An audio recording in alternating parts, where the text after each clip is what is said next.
Hello, everyone. I'm Dr. Anise Mabry. So here we are, week 5. We've been doing this for 5 weeks, y'all. 5 weeks. And I promised you that each week we would have a concept. So our concept for this week is your words have power. Now, I know that we've always heard that because, people talk to you about spelling, right? Spelling is like spell casting. But what I really want to talk to you about today is words can't change reality, but they can change how people perceive reality. You're like, huh? So there is this Japanese scientist, and he actually tested the power of spoken words with rice. Yeah, I know, rice. He took 2 cups of rice and put it in a classroom of kids.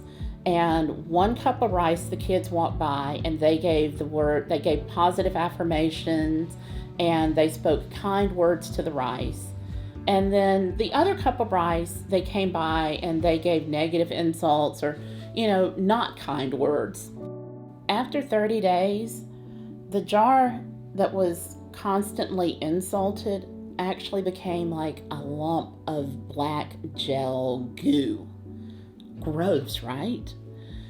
But the rice in the jar that the kids gave positive affirmations and that they thanked was as white and as fluffy as the day it was made. So I want you to think about that for a moment. Now, this is a dramatic example of the power of words, but sometimes in order for something to stick, it's got to be that dramatic.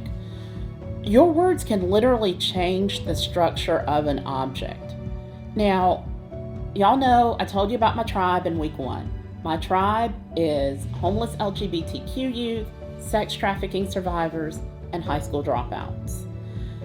My students walk into my program with layers of academic trauma and words that people have spoken over them all of their life that has changed their molecular experience. How many times a day do you throw your words away? Really? How many times a day do you say things like, I hate my job, or I can't win for losing, or you're never going to be able to get out of debt, or I'm never going to find anybody that I can have a real relationship with, or I'm never going to find an employer that will give me what I need? Your words have power. And y'all, look, this pandemic, it's been hard on all of us, especially for parents who are trying to work and support children in virtual learning. Public schools were never designed to be virtual. They didn't plan for it, they aren't prepared for it, and especially not during a pandemic. One thing that I really wish public schools would stop doing, stop calling this pandemic schooling homeschooling. It's not homeschooling, it's pandemic schooling. And virtual homeschooling has these parents feeling like they can't homeschool.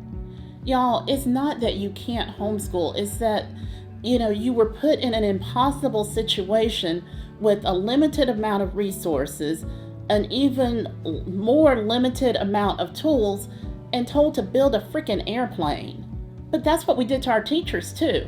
We told the teachers, we need you to get in this airplane and get it in the air, but oh, by the way, we need you to build the airplane while you're in the air with parts that we don't even have yet. So here's some duct tape, super glue, and go knock yourself out. That's what we did. Now, and y'all don't, before anybody even starts sending me the crazy messages, number 1, I'm not anti-public school, okay? I am just simply saying that what the public school did and the way that they did it is not homeschooling. So I want to make that very, very clear. Homeschooling means that the parent controls the content, the time of day that it happens, how it happens, when it happens, where it happens. You don't have any of that control when you are doing virtual public schooling. So there's a difference, okay? Now, each day when you wake up and you're struggling with your child in a virtual environment and you're watching your energy level change and you know the arguments that are coming. Your child doesn't want to get up. Your child doesn't want to sit there.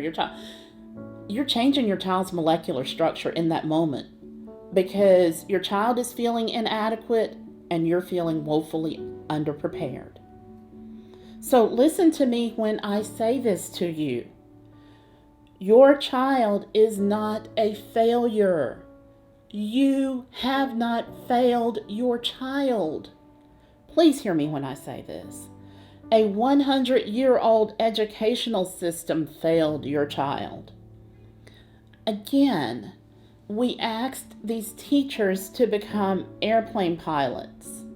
We asked parents to become teachers. We put everyone in impossible situations and expected people to freaking hit a home run, and we never even told them what the game was. We're trying to get people to play baseball, but we're on a football field.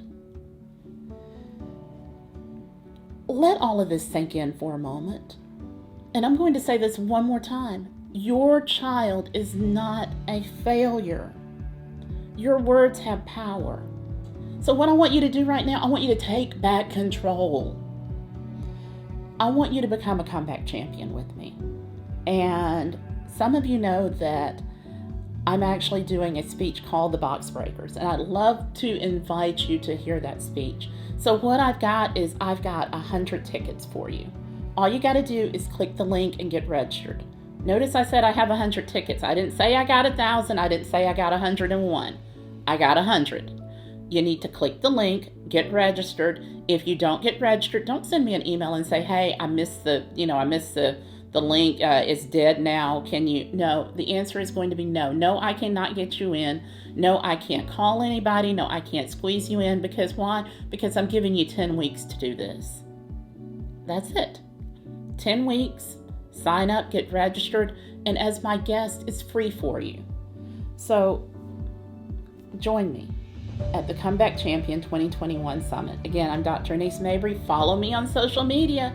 I'm telling you, y'all, the stuff that I'm giving you, you're not going to want to miss.